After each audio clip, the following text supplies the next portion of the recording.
去房间家里坐。我的地方。都在说什么？姐。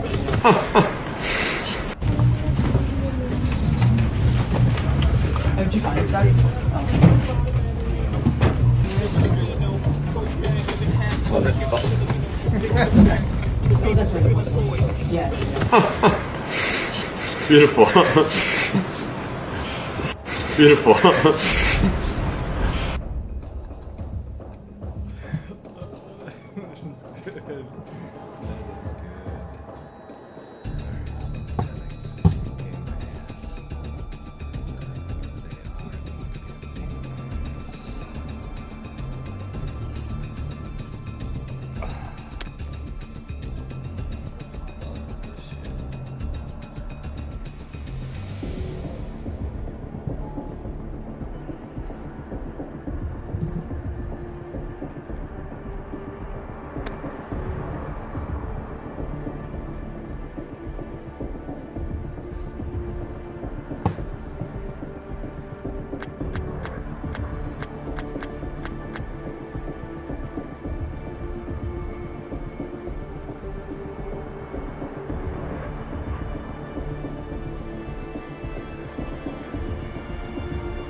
the player color when you're actually seeing this on your HUD, the enemy color, neutral colors, things of that nature. So if there's something in specific that you want to have listed as a certain color, super easy here. So if you wanted your player color to just be, keep that as such. If you wanted your enemy color to be bright red, super vibrant like I like it, you can change that neutral colors so you know what you have to approach there that's not taken over by you or the enemies. You could have that as a certain thing. So this is definitely something you want to adjust based on preference, but it can be really useful for individualized gameplay just so you can know exactly what you're looking at every time you see a certain color. Brightness, largely specific here. You can go through and adjust that as needed. I play on about 55 to 60 typically in all the games based on my monitor here.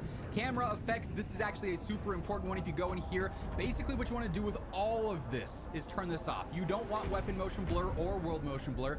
That's just not ideal. It's going to cause visual clarity to dwindle. We want this game to be as clear as possible at all times. To turn that off. Soldier HUD motion, you don't want that bouncing around your screen as things are blowing up and you're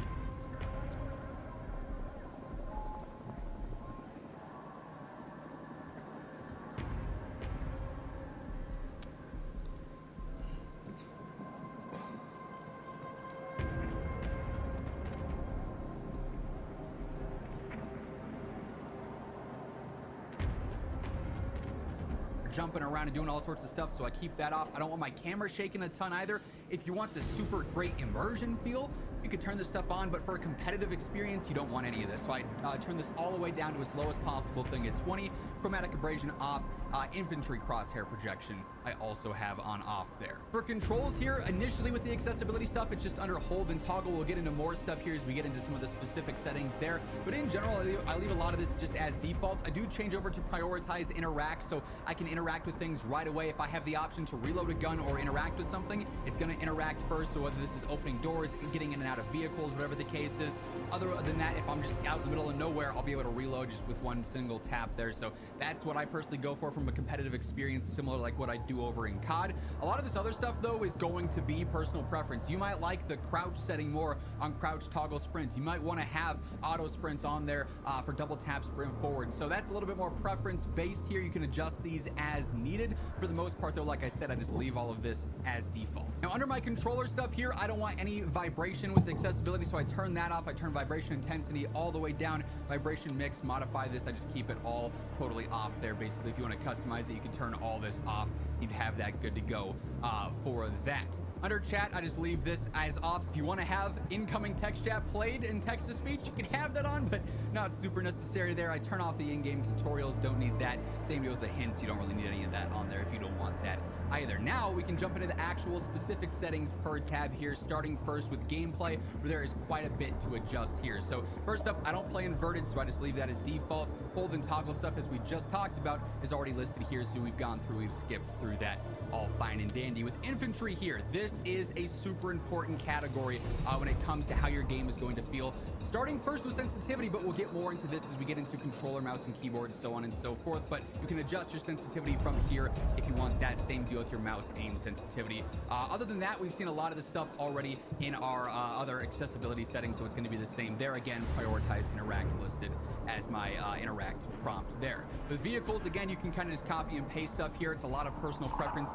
Decoupling your tank turret aiming, and then aiming from turning as well. I personally put that off. It's really a personal preference thing though, how you prefer your vehicle aim to feel in respect to how the vehicle is moving and turning around there. But you can adjust this as needed, more preference based when it comes down to sensitivity. And then for aim assist settings here under gameplay, I leave all of this as default, just at 100. Unless you know exactly what you're doing, you know you're a veteran Battlefield player here, you might be adjusting some of this, but for the vast majority of players, just leave that as default and you're good to go there. But nice thing overall that through accessibility, we've pretty much already got our gameplay settings down here. Hey everyone, just a heads up, my friends over at G Fuel are currently running a buy one, take advantage of those increases. And then there's also the individualized. For each of these presets, you got to focus on here. Your general settings that we're looking at now for soldier, vehicles, aircraft, gunner, transports, and helicopter. And then there's also, I can walk you guys through. The link will be down in the description below if you're interested. Now, controller has a lot of different settings, and it's not the most straightforward menu, so hopefully I can walk you guys through this in a clear and concise way. So there's two different controller settings that you got to focus on here. Your general settings that we're looking at now for soldier, vehicles, aircraft, gunner, transports, and helicopter. And then there's also the individualized settings for your controller as well. So for each of these presets, you'll notice that my button preset is alternate. This for general soldier gameplay allows my right thumbstick to be my sliding, my crouching animation there. That's how I play in Call of Duty on tactical, so that's how I'm going to play it here. Circle or my back button on my controller is going to be my melee, since I'm not really utilizing that all that much. And then also alternate on vehicles makes it so that your triggers on controllers are what's going to drive you around. So I put this on vehicles, I put this on aircraft, gunner, transports has it there by default, so it's a little bit weird. I imagine that'll get changed. Same.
Animation there. That's how I play in Call of Duty on tactical, so that's how I'm going to play it here. Circle or my back button on my controller is going to be my melee, since I'm not really utilizing that all that much. And then also alternate on vehicles makes it so that your triggers on controllers are what's going to drive you around. So I put this on vehicles, I put this on aircraft, gunner, transports has it there by default, so it's a little bit weird. I imagine that'll get changed. Same deal with helicopters. I personally do not like my sticks. Now that I'm a mom, things are, well, different. I have twice as many outfits to plan.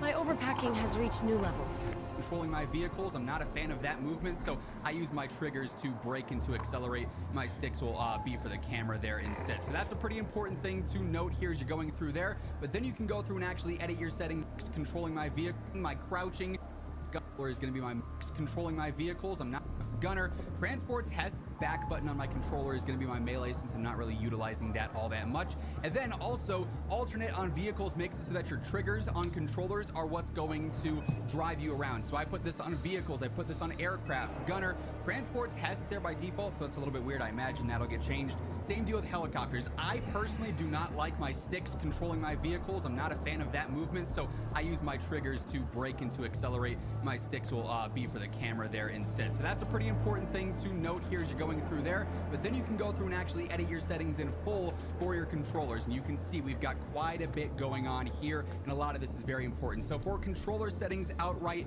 this is where we get some pretty important things. Infantry aim sensitivity again is going to be more preferred, and a lot of this is very important thing to note here as you're going through there. But then you can go through and actually edit your settings in full for your controllers, and you can see we've got quite a bit going on here, and a lot of this is very important. So for controller settings outright, this is where we get some pretty important things. Infantry aim sensitivity again is going to be more preference based. I messed around on 38. I'm probably going to adjust this a ton throughout the beta to see what I really feel like I'm the most accurate on. It's going to depend a little bit there on just what you're comfortable with, what your FOV is as well. Personally, I play on a 110 in Battlefield. I'm used to a max FOV over in Call of Duty 120. In this game though, for whatever reason, really in all Battlefields, I don't like max FOV as much. I feel like my visibility is a little bit worse because it's so zoomed out. So 110 is the sweet spot for me. I also keep uniform infantry aiming on, so that basically my sensitivity there with my aiming is going to be the same throughout. It's going to be more consistent there. Zoom sensitivity coefficient. I first looked at this and I said, I don't know what the heck this means. So I did a lot of researching, looked at a lot of different videos, a lot of different gameplay things, and shout out to Tactical Brit who actually did all the math for this. He was talking about this the other day and I saw a lot of other confirmations around this. 178 is the go-to on controller here, so you definitely want to change over to that. Other than that, I leave the other things at 100. Input curve. This is a little bit preference based, but BF1, BF4 seems to be the recommended go-to there. Brit was also talking about this as well, but if you're a fan of like the linear where it's 1-to-1 on your controller for your input curve, you may prefer that. I've messed around with this in other Battlefield games as well. Played on linear here and there. I do definitely like the feel though more as I've played more and more of BF1, BF4 on that. Then acceleration presets, I keep on BF1. And then for my left and right acceleration, I keep this on 60 here. So that's just how long it's going to take basically for the acceleration to go. If you turn this up, it's going to feel a little bit more soft, if you will. It'll feel like it takes longer for a controller input, a joystick input there, basically to fully be recognized, and it won't feel as snappy. If you turn this lower, it's going to feel much more snappy. Some players don't love it being that crazy snappy though. It's a little bit smoother but slower as you go higher, so I keep mine at about 60, 50, 60, 70, somewhere in that range is going to be the go-to there. With movements, again, we're keeping most of this just as default here based off the accessibility and everything going on there. If you want to adjust this to a certain value, certain setting here, feel free to do so. If you want to change the keybinds up some, you absolutely can, but it's largely preference on how you want things to feel with your crouch, slide, vaulting over sprint, if you want that on or off. Really is coming down to preference in your gameplay and what you want control of there. For zoom settings here, again, there are some pretty important things. I keep my settings relatively standard for basic zoom here, scope, steady, everything like that. Vertical aim ratio, again, Tactical Brit's done the math here. I've checked out other settings and recommendations and tested some things out here. And vertical aim ratio being on 56 seems to be the general consensus. You gotta go for that. And then infantry zoom sensitivity, this is like your ADS sense. In Call of Duty, I always play with this a little bit lower than my actual sensitivity, so I can be a little bit more accurate when I'm aiming down sight. It's a little bit more fine-tuned, a little bit slower, but it's going to keep my accuracy on point. So I personally drop this down to about 90. Then my 1.5 times zoom, I keep that at about 98. So I'm just gradually increasing that since the zoom's going in a little bit further there. But I definitely recommend adjusting that after you adjust your full sensitivity and you find something you like there, so you can just fine-tune it that extra step with your general ADS, right? Other than that, in the other category, it's going to be largely default stuff again, though we do have prioritize interact on there. Now, what's a little bit annoying is that you've got your infantry controls here, right? For your custom control settings, you want to go through and you want to copy this for everything. Ground control settings, make all those same changes. Same deal with transport, aircraft, helicopter, gunner. All of that you have to go through and readjust again if it doesn't automatically apply to everything else. So take those exact settings we just talked about, whether it be your sensitivity, your coefficient, everything like that, your input curve, and adjust that over in those same categories as well. We of course already talked about, we've got alternate here for our button layout controls. I'm leaving that as just general default there. Infantry control mapping, if you want to go through and map things to certain buttons there, you can absolutely do that. That's more of a preference thing in general though. We do also have our other tab here, and controller tunings, one that we do want to look at. Again, vibration totally off here as we discussed in the accessibility stuff, but then your dead zones. This is also super important. Set mapping, if you want to go through and map things to certain buttons there, you can absolutely do that. That's more of a preference thing in general though. We do also have our other tab here, and controller tunings, one that we do want to look at. Again,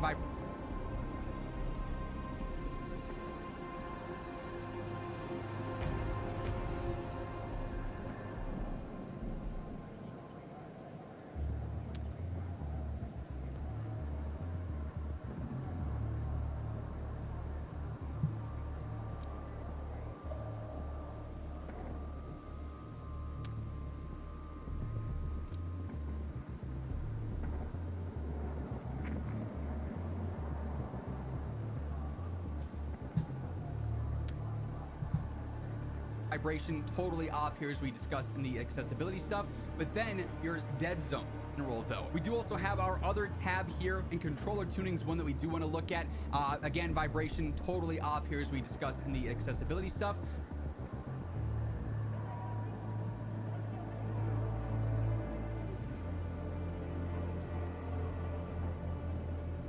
off here as we discussed in the accessibility stuff, but then your dead zones. This is also super important. Center dead zones, unless you've got crazy stick drift, you want to drop this down some, just because your controller is going to be a bit more responsive. It's going to feel a little bit more snappy when you drop this down to 2, the axial dead zone down to around 5. Depending on your stick drift, which is going to be different depending on your controller, everyone's stick drift is different basically. You're going to need to adjust these maybe by a few values, but you do want to turn these down a little bit, ideally to help that controller feel just be a bit more responsive and snappy in general. I also drop my max input threshold down to about 60. I do this in Call of Duty for my left stick as well, just so I can get max movement without having to move my thumbstick as far in a certain direction there. So just makes, again, things feel a little bit more snappy and direct. I do keep it on 100 though for my right stick, just for general aiming feel there. Then also controller triggers, dead zones here. I leave my left trigger dead zone and right trigger dead zone at 0. I do have digital tap triggers on my scuff, so like I'm all good to go there. The max input threshold, you might want to adjust this based on if you have digital triggers, if you have a full press down, if you want to be able to spam faster on like semi-auto guns, dropping this threshold down will make things a little bit easier so you can spam a little bit faster with that actuation there, but you'll adjust that as needed depending on your controller. I don't use any gyro aiming or anything like that. And then flick look, I just leave all that on default, really haven't messed with any of that there, but that is the general controller stuff you got to worry about, largely just in the actual control settings themselves, and making sure they also map over to all your vehicles and everything going on there. Mouse and keyboard, luckily, is a little bit more personal preference. It's not as many, make sure you do this, make sure you do that. Change your sensitivity to whatever you need, depending on your DPI, your mouse room, everything going on there. I play on about a 10 in most Battlefield games with my DPI and everything. Control settings, I haven't modified much here outside of course, the sensitivities that we just talked about. The movement stuff there is all going to be relatively the same as well. Keybinds, though, obviously adjust things as needed here. If you want to have a dedicated slide keybind, if you want to have anything specific there, feel free to adjust that as needed as well.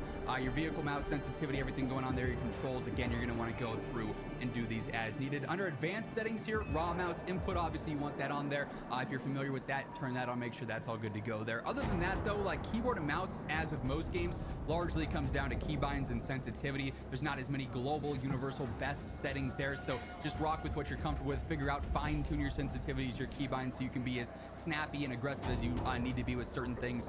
You're all set, you're good to go there. Now, as we get into graphics here, I absolutely want to preface there's a lot of things that will differ here. If you're a console player, you're going to notice there aren't as many graphic options as I have in this video because I'm on PC. And if you're on PC, the exact settings I'm using are tailored to my rig, which is pretty overkill. I've got a 5090 in here, so like I got that beast of a computer, so I'm able to run higher settings mainly because I want the quality to be good in videos, but also because my PC can handle it and maintain a good frame rate. If you're running a lower spec build, you're going to want to adjust things to make sure you can actually play on a stable frame rate here. But performance preset, you want that as custom. Graphics quality, I keep that as custom. Then we go in, we modify things here. So like I said, because I've got a decent PC here, I run a lot of things on ultra or high, simply out of personal preference because I like that as custom. Graphics quality, I keep that as custom. Then we go in, we modify things here. So like I said, because I've got a decent PC here, I run a lot of things on ultra.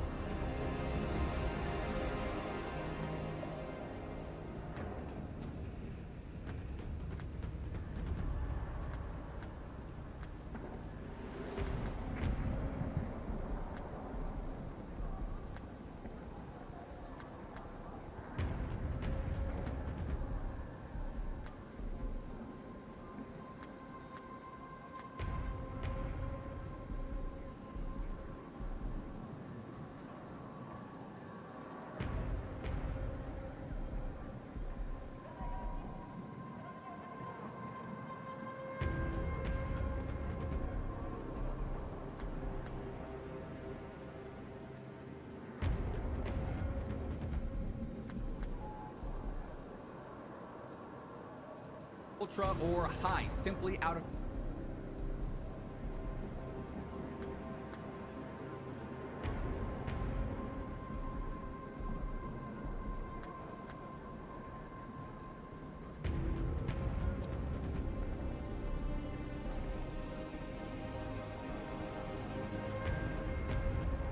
personal preference because I like the game looking pretty and I still am able to get those good frames. This is again something I'll probably adjust a ton as I'm going through and playing, and I notice things here and there. It's like, okay, do I really care about the undergrowth quality here, or will I adjust this as I play more and more? So most of this is going to come down to preference, what you need for your build. If you have a lower tier build or you want more frames, turn this to medium to low, basically universally here. If you got an overkill build, you can turn this medium, high, ultra, so your game looks better and you can still get good frames. Universally though, what I would recommend here is turning off screen space reflections. It'll be easier to see players behind glass, through windows, water, whatever the case is, if you turn this off. So from a competitive standpoint, that's really the main one you gotta focus on. Outside of that, this is largely dependent on your PC and its capabilities there. Brightness, sharpness, we already talked about this a little bit, so I don't need to go too in-depth with that stuff. Advanced settings here really just comes down to, again, everything going on with your computer. If you want a fixed resolution scale or you need a frame rate limiter for whatever reason, you can turn that on or off. If you want frame gen on and stuff like that, you could turn that on or off. I only change enable plus boost here for reflex low latency, and that's about it, and I'm all set there for that. We already talked a little bit about our camera settings here throughout the accessibility stuff and whatnot. So again, just to reiterate, turn off all these settings, basically change your field of view to whatever you need. Third person vehicle view, I also want as the max there basically, and then weapon field of view wide, but everything else, don't want none of that. It's gonna be basically making things harder to see, and that's never an ideal situation there. Of course, if you're on PC, make sure you're in your resolution, you're in the proper refresh rate here. You don't want VSync on because that'll cause input lag, so make sure you turn that off as well. Then a lot of the HUD settings here are going to be preference outside of soldier and vehicle HUD motion. You don't want that on, of course, so I do leave most of that just as default. The advanced HUD settings, again, if you want to go through and adjust things, you can change your mini-map size, you can change the opacity of all this, which is pretty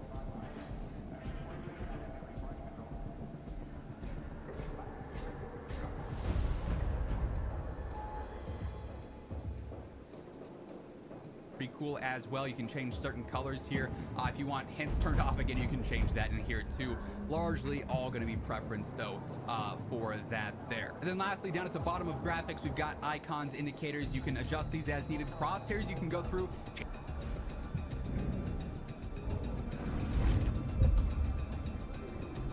Change your crosshair color if you want, which is really cool. You can also change hit indicators. Like I want my headshots being bright green, so I know exactly when I'm getting a headshot versus a body shot. I know when I get a kill, it'll be like this default orange on there. So you can change that to whatever colors you want that'll stand out. Make sure your gameplay is all clear and smooth, and you know exactly what you're doing to your enemies with that on there, basically. And then chat stuff, totally personal preference for that. Now, audio settings here, again, gonna rely a little bit more on your personal setups, what exactly you're rocking. If you're playing on speakers, if you're using a headset, earphones, IEMs, whatever the case is, you know, but for me, I've been using the headphones preset, works fine for me with the default mix on here as well, so I'm all set up there, good to go. The mixes are going to be largely dependent on what sounds good for you. With my headset and everything I got going on with my preamp, my mixer, everything for that, I use a lot of the default stuff in games and it just sounds fine, but again, something I'm always tweaking, or if they make adjustments to audio over time, I might change my presets, just like I do over in Call of Duty as well. Master volume, like I said earlier, please just make it so you can actually hear things, you're not destroying your ears in the process. Music, you're not really gonna need, so you can turn this down from a competitive standpoint. You don't necessarily need to have that blasting. Everything else, though, I like to have a little bit higher up so I can make sure I'm hearing sound effects, gunfire, footsteps, things of that nature, any comms I may need there, so I've got that stuff turned up, but music volume is really the only thing you need to worry about there. Then voice chat stuff, you don't really have to worry about any of that. It's all personal preference. Set it up how you want. You can have some pretty cool things with how voice chat actually sounds in game if you want it to be realistic. There's directional, there's in-world settings for this. I just keep it flat so I hear stuff normally, but there are some pretty cool things you can do with that, which is pretty neat as well. Again, accessibility stuff, if you need to change stuff for tinnitus,